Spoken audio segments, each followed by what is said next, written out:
Struggling to explain what you are doing in grad school? What if you could show people instead? Visual representations of research done in the field, in labs, in clinics, and in archives offer a window into the work of university researchers.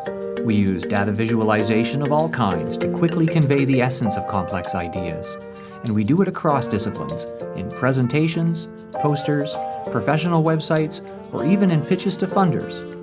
Images help us reach out and connect to those inside and outside the university community. The School of Graduate Studies and the Harriet Irving Library Research Commons introduce the 2026 Images of Research Challenge. Students enter a single still image, perhaps a snapshot, a collage, or an art piece. It could be an image in its original form or modified in creative ways. Add a clever title and a thoughtful 200-word description.